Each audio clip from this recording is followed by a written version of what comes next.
नमः। मैं प्रतीत राम आज हाई स्कूल हिंदी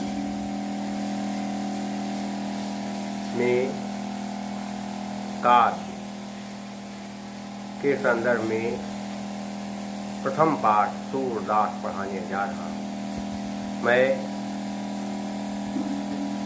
सूरदास पाठ पढ़ाना आरंभ करूं इससे पहले मैं आपको यह बता दूं कि हिंदी क्या होती है, क्योंकि आपने कई बार हिंदी पढ़ी होगी, अब तक पढ़ते चले आ रहे हैं, लेकिन शायद ही आपको किसी ने हिंदी के बारे में सही सही बताया हो कि हिंदी क्या है, हिंदी किसे कहते हैं। कोई पूछ ले हिंदी क्या है तो आप क्या बताएंगे। तो इसको समझने के लिए आप थोड़ा एक बात पर ध्यान दीजिए। हिंदी शब्द भारत देश के लोगों की देन है। भारतवर्ष में पहले सिंध प्रदेश था। भारतवर्ष प्राचीन काल में बहुत बड़ा था, अब तो भारतवर्ष के कई खंड हो गए। इसमें पाकिस्तान बढ़ गया, बांग्लादेश बढ़ गया, वर्मा बढ़ चला गया, ये सब कई प्रदेश जो हैं देश इससे अलग हो गए। तो भारत में एक प्रदेश था सिंध प्रदेश। सिंध प्रदेश में सिंध नदी बहती थी और सिंध नदी जहाँ जहाँ बहती थी उसके आसपास का क्षेत्र बहुत उपजाऊ था, इसलिए सिंध प्रदेश के लोग बड़े धनवान थे। इसी सिंध प्रदेश के पास में ही एक देश था फारस देश। फारस देश के लोग बड़े ही झगड़ालू, लड़ाकू, बेईमान थे, लुटेरे थे, लेकिन सिंध देश के लोग बड़े सीधे साधे और सरल स्वभाव के थे। लोगों को लूट पाट करके ही अपनी जीविका चलाना फारस देश के लोगों का व्यवसाय बन गया था। जब फारस देश के लोगों ने सुना कि सिंध प्रदेश बहुत संपन्न प्रदेश है, तो उन्होंने सोचा कि सिंध प्रदेश पर आक्रमण किया जाए और वहाँ की संपत्ति को लूटा जाए, जिससे हम लोग मौज मस्ती कर सकें। ये विचार करके फारस देश के दुष्टों ने सिंध प्रदेश पर आक्रमण कर दिया और रात में आक्रमण किया फारस देश के लोगों ने सिंध प्रदेश पर। और फिर क्या किया, वहाँ के राजा को उन्होंने बंदी बना लिया और जनता के बीच में घोषणा करवा दिया कि यदि आप अपने राजा की सुरक्षा चाहते हैं, इनको जिंदा चाहते हैं देखना, तो फिर क्या कहते आप लोग हमारे सामने आत्मसमर्पण कर दीजिए और हमको अपना राजा मान लीजिए। तो फारस देश के लुटेरों का सरदार था वो सिंध प्रदेश का राजा बन गया। इसके बाद क्या हुआ आपको बताएं। सिंध प्रदेश कहाँ था देखेंगे, इसमें हम देख के बताएंगे भी आपको इसमें कैसे कहाँ पर क्या है। इसमें जो है देखें अगर आ जाएगा तो ठीक है, नहीं आ पा रहा है। सिंध प्रदेश में अगर देखें तो कैसे होगा, ये देखिए हमने बनाया है मानचित्र। क्या देखिए आप, ये बना हुआ है, देखिए क्या है, सिंध प्रदेश। ये देखिए भारत देश है, भारत का मानचित्र है ये। और जो इसमें यहाँ से लेकर क्या करते देखिए, यहाँ से जितना ऊपर का हिस्सा है ये, यहाँ से लेकर यहाँ तक, ये सब क्या है, सिंध प्रदेश। तो सिंध प्रदेश जो कुछ भाग उसका पाकिस्तान में चला गया है और कुछ भाग उसका भारत में है, जिसमें क्या कहते हैं दिल्ली, हिमाचल प्रदेश, राजस्थान, गुजरात, उत्तराखंड, उत्तर प्रदेश, बिहार का कुछ क्षेत्र, झारखंड, मध्य प्रदेश, छत्तीसगढ़, ये सब प्रदेश जो हैं सिंध प्रदेश में थे। और इन सिंध प्रदेश में सिंधी भाषा बोली जाती थी। तो जब फारस देश के लोगों ने इस सिंध प्रदेश पर शासन स्थापित कर लिया, तो उन्होंने सिंध प्रदेश के लोगों को जो सिंधु कहलाते थे उनको उन्होंने हिंदू कहा। सिंध प्रदेश के लोग क्या कहलाते थे, सिंधु। तो फारस देश के लोगों ने उन्हें हिंदू कहा, क्योंकि फारसी भाषा में सा को हा कहा जाता है और प्रत्येक वर्ग के चौथे वर्ग को तीसरा अक्षर बोला जाता है। घा को गा, झा को दा, झा को जा इस तरह बोलते हैं। तो प्रत्येक वर्ग के चौथे अक्षर को तीसरा अक्षर से घा को गा, झा को जा, झा को डा और धा को दा, भा को बा और सा को हा। तो उन्होंने सिंधु प्रदेश के लोगों को हिंदू कहा, क्योंकि वे थे सिंधु इसलिए कहा हिंदू, और सिंध को उन्होंने कहा हिंद प्रदेश है ये। और सिंध प्रदेश में सिंधी भाषा बोली जाती थी, तो फारस देश के लोगों ने सिंधी को हिंदी कहा। फारस देश के लोगों ने सिंधी को हिंदी नाम दिया। जैसे सप्ताह, सप्ताह क्या है? सिंधी का है, लेकिन उस फारसी में कहते हैं हफ्ता। सप्ताह को क्या कहते हैं? हफ्ता। और असुर को क्या कहते हैं? आहुर। सुरबाला हूर की परी, इस तरह से। तो कहने का मतलब हुआ कि फारसी भाषा के संपर्क में जब सिंधी भाषा आई तो सिंधी का नाम ही हिंदी पड़ गया, या फारसी भाषा के संपर्क में आने से सिंधी का नाम ही हिंदी हो गया। लेकिन जो हम भाषा पढ़ते हैं तो क्या जो सिंधी है वही हिंदी है, जो सिंधी है वही हिंदी है, और जो हिंदी वही सिंधी। लेकिन हम लोग जो पढ़ते हैं उसको कहते तो हिंदी हैं, लेकिन वो वास्तव में सिंधी नहीं है, क्योंकि वो पहले वाली सिंधी और हिंदी में अंतर है। क्योंकि हिंदी में अनेक भाषाओं के शब्द मिला दिए गए, संस्कृत, अरबी, फारसी, अंग्रेजी, बंगला, कई भाषाओं के शब्द मिले जुले हैं, इसलिए अब ये हिंदी कहलाती है, लेकिन हिंदी है नहीं। इसको शुद्ध रूप में क्या कहते हैं? खड़ी बोली। जो इस समय हम लोग क्या कहते हैं हिंदी पढ़ते हैं, वो हिंदी सही का शुद्ध रूप नहीं है कहते हिंदी का, वो क्या है? वो है खड़ी बोली। जैसे एक गांव में एक लड़का रहता था, आप कहाँ से आ रहे हैं? मैं अभी घर जाऊंगा, ये सब के वाक्य क्या है? खड़ी बोली। तो सिंधी का जो असली रूप वो हिंदी है, लेकिन अब हिंदी असली रही नहीं, अब वो बन गई है खड़ी बोली।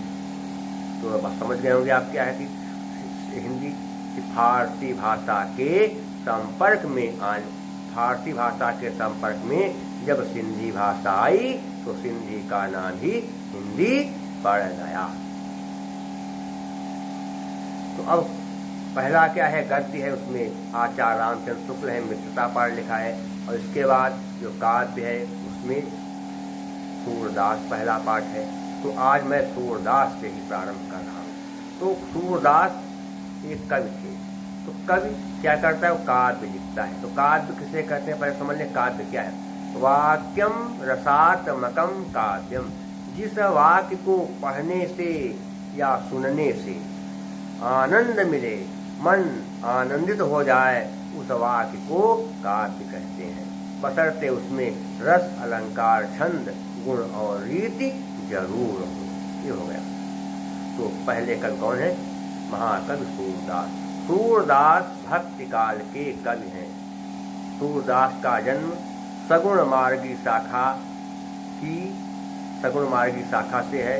सूरदास जी भक्ति काल के कवि हैं जो सगुण मार्गी शाखा के हैं, और कृष्णाश्रयी संप्रदाय शाखा से इनका संबंध है। सूरदास जी का जन्म सन 1478 ईस्वी में। सूरदास जी का जन्म सन 1478 ईस्वी में आगरा से मथुरा जाने वाली सड़क पर रुनकता गांव में हुआ था। ये माना जाता है कि आगरा से जो मथुरा जो सड़क जाती है उसके पास से एक गांव है जिसका नाम है रुनकता। रुनकता गांव में हुआ था। कुछ विद्वान कहते हैं कि इनका जन्म दिल्ली के निकट ही गांव में हुआ था। चाहे जो हुआ हो, लेकिन कुछ स्पष्ट प्रमाण नहीं है। सूरदास जी के पिता कहते ब्रजवासी दास थे, इसलिए सूरदास जी 7 भाई थे। सूरदास जी के माता पिता बचपन में ही मर गए, इसलिए सूरदास जी की देखभाल के भाइयों ने नहीं किया। कुछ लोग कहते हैं सूरदास जी जन्मांध थे, कुछ लोग कहते हैं कि बाद में अंधे हुए। इस विषय में भी एक किंवदंती है कि सूरदास जन्माने थे, पहले इनकी आंखें थी, लेकिन बाद में इनकी आंखें चली गई। कैसे? एक कहानी मिलती है। सूरदास जी बेचारे जब थोड़ा 10-12 साल के हुए तो घूमते फिरते थे बेचारे, कहीं काम मिलता तो करते, नहीं मिलता तो बेचारे भूखे पड़े रहते। एक दिन एक सेठ जी जा रहे थे, सूरदास जी एक पेड़ के नीचे बैठे उदास बैठे हुए थे। सेठ जी रुके, कहा कि बेटा तुम क्यों रो रहे हो, क्या क्यों दुखी हो। सूरदास ने सारी बातें बताई कि मेरा कोई नहीं, मेरे भाई हैं लेकिन उन्हें मुझे घर से निकाल दिया है, मेरा कुछ ध्यान नहीं देते हैं, न खाने को देते न पीने को, मैं क्या करूँ। अब मुझे जो है बहुत दुख हो रहा है, लगता है मुझे आत्महत्या करनी पड़ेगी, अब मैं किसी नदी तालाब में डूब करके मर जाऊंगा, मैं जिंदा नहीं रहूंगा। सेठ जी को उस बच्चे के ऊपर दया आ गई। सेठ जी ने कहा चलो बेटा तुम मेरे यहाँ चलो, तुम वहीं रहो, तुमको हम अपने यहाँ रखेंगे, तुम वहीं अच्छा आराम से रहना, तुमको हम पढ़ाएंगे लिखाएंगे। वो बालक सेठ जी के पास चला गया और सेठ जी उसको अपने घर में रख लिया सेठ जी ने, और फिर उस बच्चे को पढ़ाने लगे। धीरे धीरे वो लड़का थोड़ा जवान हुआ, और जब वो जवान हुआ तो सेठ जी ने उसे अपना काम धाम सौंप दिया। कहा तुम मेरे सारे जो है आय व्यय का हिसाब रखना, तुम मेरे मुनीम बनकर रहो।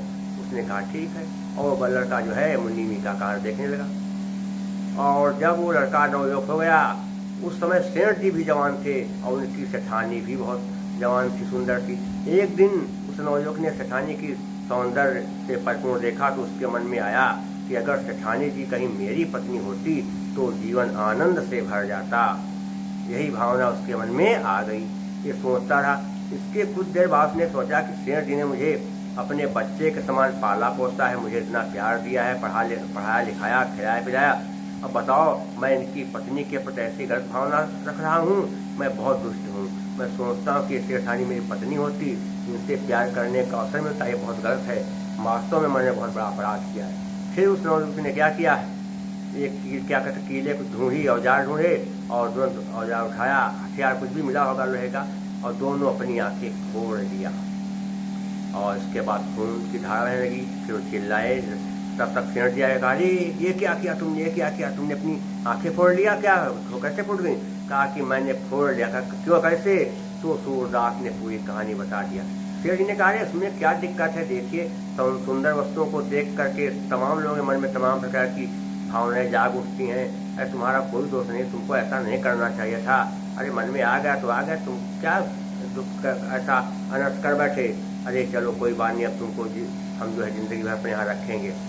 सूरदास ने कहा ये नहीं होगा, अब मैं यहाँ नहीं रहूँगा, मैं घर छोड़ दूँ। और फिर सूरदास जी चले जा रहे थे और रास्ते में वो भगवान का गुण गा रहे थे। रास्ते में उनको जो है एक किसी ने उनका हाथ पकड़ा। जैसे हाथ पकड़ा, सूरदास ने कहा कौन हो। तुरंत उन्होंने कहा मैं कृष्ण हूँ। सूरदास ने कहा कृष्ण, अरे मैं कैसे जानूँ कृष्ण हूँ। तुरंत भगवान कृष्ण ने उनकी आंखें ठीक कर दी, और जब आंखें ठीक हो गई तो सूरदास ने भगवान के सौंदर्य को देखा, उनके चरणों में गिर गए। फिर उन्होंने भगवान से कहा भगवान आपने क्या किया, मेरी आंखें ठीक क्यों कर दिया। मैं अंधा रहता तो ठीक था, क्योंकि अंधा रहने से संसार की जो है मैं बुराई नहीं देखता। श्री कृष्ण ने कहा नहीं, अब तुम अंधे नहीं, अब तुम देखोगे दुनिया सारी।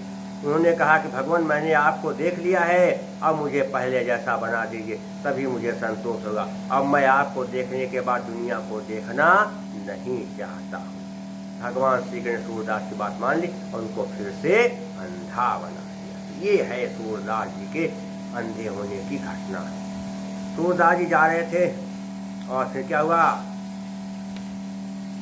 उनकी जो है मुलाकात रास्ते में गुरु वल्लभाचार्य जी से हो गई। और वल्लभाचार्य जी को सूरदास ने बहुत सुंदर पद सुनाया, इससे वल्लभाचार्य प्रभावित हो गए और उन्होंने उनसे कहा कि चलो तुम श्रीनाथ मंदिर में रहो, वहीं पर भगवान का भजन करो। तो सूरदास जी श्रीनाथ मंदिर में आ गए और वहीं पर भगवान का भजन करने लगे। श्रीनाथ मंदिर गोवर्धन पर्वत पर पूरनमल खत्री ने बनवाया था। किसने बनवाया था? श्रीनाथ मंदिर का निर्माण पूरनमल खत्री ने गोवर्धन पर्वत पर बनवाया था सन 1519 ईस्वी में। और उसका प्रबंध दायित्व कृष्णदास के ऊपर था। वल्लभाचार्य जी के जो है शिष्य वहीं पर रहते थे। सूरदास जी भी रहने लगे और भगवान का भजन करने लगे। इस तरह से सूरदास जी 105 वर्ष की जिंदगी जिए और इसके बाद सन 1583 ईस्वी में सूरदास जी का देहावसान हो गया। उनकी मृत्यु पर विट्ठल दास ने कहा था कि पुष्टि मार्ग को जहाज जात है, जाए कछु ले न होए सो ले। और सूरदास जी का अंतिम पद क्या था ये भी जान लीजिए। अंतिम पद क्या गाया उन्होंने कि खंजन नयन रूप रस माते, खंजन नयन रूप रस माते, अतिशय चारा चपल, अतिशय चारा चपल नियारे, जल पिंजरा न समाते, खंजन नयन रूप रस मात। सूरदास को वात्सल्य रस का सम्राट माना जाता है। इसके अलावा शांत रस और वियोग श्रृंगार, संयोग और वियोग श्रृंगार रस दोनों पर भी बहुत ही सुंदर लेखनी चलाई है। सूरदास जी ब्रजभाषा के महान कवि हैं। इन्होंने सूर सागर नाम का एक महान ग्रंथ लिखा है। इसमें लगभग 10,000 पद हैं। इसके अलावा सूर सारावली और साहित्य लहरी नाम के भी ग्रंथ लिखे हैं।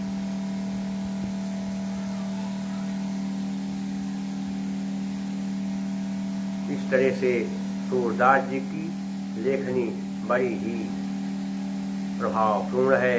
उसमें बहुत ही सुंदर भाषा का प्रयोग किया गया है। तो अब उसमें जो पहले पद हैं उन पदों को आप, सूरदास का पहला पद है क्या? चरण कमल बंदो हरि राय, जाकी कृपा पंगु गिरि लंघे, अंधे को सब कुछ दरसाय, बहिरो सुने गूंग पुनि बोले, रंक चले सिर छत्र धराय, सूरदास स्वामी करुणामय, बार बार बंदो तिहि पाय। चरण, सूरदास जी कहते हैं कि हे भगवान, चरण कमल स्पष्ट है, बंदो वंदना का तो हरि माने भगवान, राय माने आपके। हे भगवान, मैं आपके चरण कमलों की वंदना करता हूँ। राय माने आपके। हे भगवान, मैं आपके चरण कमलों की वंदना करता हूँ, क्योंकि आपके चरण कमलों की वंदना करने से क्या होता है? कृपा, आपकी कृपा से पंगु गिर, लंगड़ा व्यक्ति भी, गिर माने पहाड़ को लांघ जाता है। आपके चरण कमलों की वंदना करने से आपकी कृपा भक्त के ऊपर हो जाती है और आपकी कृपा होने से लंगड़ा व्यक्ति भी पहाड़ को लांघ जाता है। अंधे को सब कुछ, दर्शन में देखने लगता है, और अंधा भी सब कुछ देखने लगता है। अगर अंधे व्यक्ति के ऊपर आपकी कृपा हो जाए तो अंधा व्यक्ति सब कुछ देखने लगता है, उसको सब कुछ दिखाई देने लगता है। बहिरो सुने, और बहरा व्यक्ति सब कुछ सुनने लगता है, और गूंगा व्यक्ति दोबारा से बोलने लगता है। रंग का चला है, रंग माने गरीब आदमी, और गरीब आदमी भी राजा जैसा बन जाता है और अपने सिर पर छत्र तान करके चलता है और राजा जैसे सारे सुख भोगने लगता है। सूरदास जी कहते हैं कि हे भगवान करुणा में, आप बड़े ही दयालु हैं, इसलिए मैं आपके चरणों की बार बार वंदना करता हूँ। ये हो गया। देखिए इसका सबसे कहते हैं रस, शांत रस है। उसका सही भाव क्या है? निरवेद। चरण कमल, चरणों में कमल का आरोप किया गया है, अर्थात चरणों को कमल मान लिया गया, इसलिए क्या है? रूपक अलंकार है। इसके अलावा अंत्यान प्राप्त भी है। देखिए आ या समय आ गया अंत में, तो क्या है? गोकिया प्रतिषेक में अधिक वृत्ति अनुप्राप्त, अंतिम स्वर सम अंतिमे भेद कराए भास। कौन सा? अंत्यान प्रास। और गीय पद छंद है, प्रसाद गुण है, सरस एवं सरल भाषा शैली है। और इसके अलावा अभिधा लक्षणा और अभिधा शब्द शक्ति है। ये सब बातें मनोरम भाषा शैली है। दूसरे पद में क्या कहते हैं सूरदास जी कि निर्गुण भगवान की पूजा करना कठिन है, लेकिन जो सगुण भगवान है उनकी पूजा करना बड़ा आसान है। तो जब तक कोई आधार नहीं होगा तब तक हम कोई काम कर नहीं पाएंगे। इसलिए किसी भी कार्य को करने के लिए आधार होना जरूरी है। कि क्या है कि अविगत गति कछु कहत न आवे, अविगत गति कछु कहत न आवे। जो गूंगे मीठे फल को रस अंतर्गत ही भावे। परम स्वाद सब ही सुनिरंतर अमित तोष उपजावे। मन बानी को अगम अगोचर सो जाने जो पावे। रूप रेख गुनु जाति जुगति बिनु निरालंब कित धावे। सब विधि अगम विचार ही ताते सुर सगुन पद गावे। अविगत गति कछु कहत। अविगत माने पता ही न चले, गत में दशा, कुछ कहत न, जिसकी दशा के बारे में कोई ज्ञान ही नहीं है, जिसकी दशा के बारे में कुछ ज्ञान नहीं है उसके बारे में कैसे कहा जाए। जिसकी दशा के बारे में, जिसके स्वरूप के बारे में कोई ज्ञान ही नहीं, उसके बारे में कुछ कैसे कहा जाए। ये तो बड़ा कठिन काम, कुछ कहा ही नहीं जा सकता। जिसके बारे में कोई आधार मालूम ही नहीं क्या है, कैसे क्या है, उसके बारे में कुछ कैसे कहा जा सकता है। कि जैसे गूंगे मीठे, जैसे गूंगे आदमी को मीठा फल खाने के लिए दे दिया जाए तो गूंगा आदमी मीठे फल को खाएगा, उसका मधुर रस पान करेगा, मधुर रस का आनंद लेगा। लेकिन पूछा जाए अरे भाई ये फल खाने में कैसा लग रहा है, स्वाद में कैसा है, तो बेचारा कहाँ बता पाएगा। अंतर्गत वो लेकिन अपने आप में सोचता है कि बड़ा मीठा है, बड़ा मधुर है, तो मन ही मन सोच सकता है, उसकी आत्मा आनंद से भर जाती है। लेकिन वह मधुर फल का रस कैसा मिल रहा है, कैसा आनंद आ रहा है, मधुर फल का स्वाद, ये वो बता नहीं पाता है। केवल मन ही अंदर उसका उसे आनंद अनुभूत होता है, अंदर ही अंदर उसके आनंद को प्राप्त करता रहता है। परम स्वाद, बहुत परम, बहुत ज्यादा अधिक स्वाद, सब ही सुनिरंतर, स्पष्ट है, बहुत ज्यादा स्वाद मिलता है सबको, उससे निरंतर लगातार। अमित माने होता है बहुत ज्यादा महान, तोष माने संतोष, संतोष उपजा में पैदा। और उस मधुर फल को खाने से उस गूंगे व्यक्ति को इतना आनंद होता है कि उसे अंदर ही अंदर आनंद आता है, अंदर ही अंदर उसे इतना संतोष मिलता है कि वो किसी से कह नहीं पाता है। कहता है वाह आनंद आ गया, लेकिन बोल पाता नहीं तो क्या कहे। तो उसका आनंद उससे कितना मिलता है वो वही जानता है जो उसका जो है स्वाद लेता है। मन बा, उसी प्रकार से भगवान जो है क्या कहते हैं, जो निर्गुण भगवान है वो क्या है, मन वाणी को, मन और वाणी से अगम माने प्राप्त नहीं किया जा सकते। जो निर्गुण भगवान है उनको मन और वाणी से समझा नहीं जा सकता है, प्राप्त नहीं किया जा सकता है। अगोचर, उनको देखा भी नहीं जा सकता है। निर्गुण भगवान दिखाई देते नहीं दिखाई देते, क्योंकि न उनका कोई आकार, न रूप है, न रंग है। इसलिए क्या करेंगे, कोई उनको जान ही नहीं पाता है, और उनको जो जान जाता है वही उनको प्राप्त कर सकता है। और हम लोगों के बस की ये बात नहीं है। गोपिकाएं उद्धव से कहें कि हे उद्धव जी, निर्गुण भगवान का कोई आकार नहीं, और क्या है, रूप रेख गुण जात जुगुत। उस निर्गुण भगवान का ना कोई सौंदर्य है, ना कोई उसकी कोई रेखा है, ना कोई उसकी कोई गुण है, ना कोई जात है। जुगुत माने उपाय, और उसको पाने का कोई सीधा उपाय भी नहीं। कहते हैं कि ये साधना करो, ये आसन लगाओ, राख लपेटो, ये करो वो करो, दुनिया भर के काम बताए थे, लेकिन ये काम सबके लिए संभव नहीं, सब लोग कर ही सकते हैं। और निरालंब, कोई आधार है ही नहीं, तो किधर दौड़ा जाए। निर्गुण ईश्वर को पाने के लिए हम किधर दौड़ लगाएं, किधर दौड़ करें लगाएं, किधर जाएं, किधर भागें, क्योंकि जब उसका कोई कहते न रूप है, कहते न रंग है, न आकार है, न गुण है, ना क्या कहते उसकी कोई जाति है, तो उसको हम कैसे पता लगाएं? जिसका कुछ कहते है ही नहीं, उसको हम कैसे पाएंगे? कोई भगवान है, कोई व्यक्ति है, प्रत्यक्ष दिखाई दे रहा, उसको तो हम पकड़ लेंगे, देखें कि ऐसे हैं, वैसे हैं, गोरे काले हैं, नाटे लंबे, सब बता देंगे, और कैसे अच्छे हैं, बुरे हैं। लेकिन जिसका कोई कहते आकार है, उसके बारे में क्या बताएंगे? तो कुछ दिखाई नहीं देता, उसके बारे में कुछ क्या कहते बताया ही नहीं जा सकता है। सब अविधि अगम विचार। सूरदास जी कहते हैं कि निर्गुण ईश्वर जो है हर प्रकार से अप्राप्य है, चाहे जो उपाय किया जाए, कोई भी प्रक्रिया, शारीरिक प्रयास करो चाहे मानसिक प्रयास करो, कोई शारीरिक प्रयास करो चाहे मानसिक, लेकिन निर्गुण ईश्वर को पाना बहुत ही कठिन है, उसे प्राप्त ही नहीं किया जा सकता है। इसलिए सूरदास जी कहते हैं कि गोपिकाएं कहते कि हम इसीलिए हम सब गोपिकाएं सगुण ईश्वर के गुण गाती हैं, सगुण भगवान से मुझको प्यार है, प्रेम है, इसीलिए हम भगवान से प्यार करते हैं, क्योंकि निर्गुण ईश्वर जो है बड़ा ही क्या है, जो है अदृश्य है, बड़ा ही अकल्पनीय है। निर्गुण ईश्वर जो है देखने सुनने में नहीं आता है, इसलिए उसको प्राप्त करना बड़ा ही कठिन है। देखिए कहाँ पर क्या है, पहले क्या था, रस, कौन सा रस है? शांत रस है, और दूसरा भी भक्ति रस भी है, भक्ति नहीं, इसमें शांत रस है। और दूसरी चीज क्या है, अलंकार कौन सा है?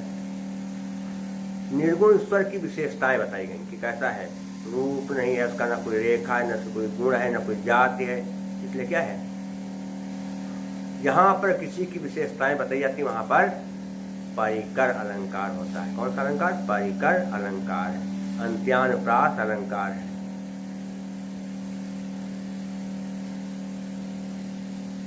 और इसके अलावा गेय पद छंद है, ब्रज भाषा है, और लक्षणा शब्द शक्ति है, सरस मधुर और हृदय स्पर्शी भाषा शैली।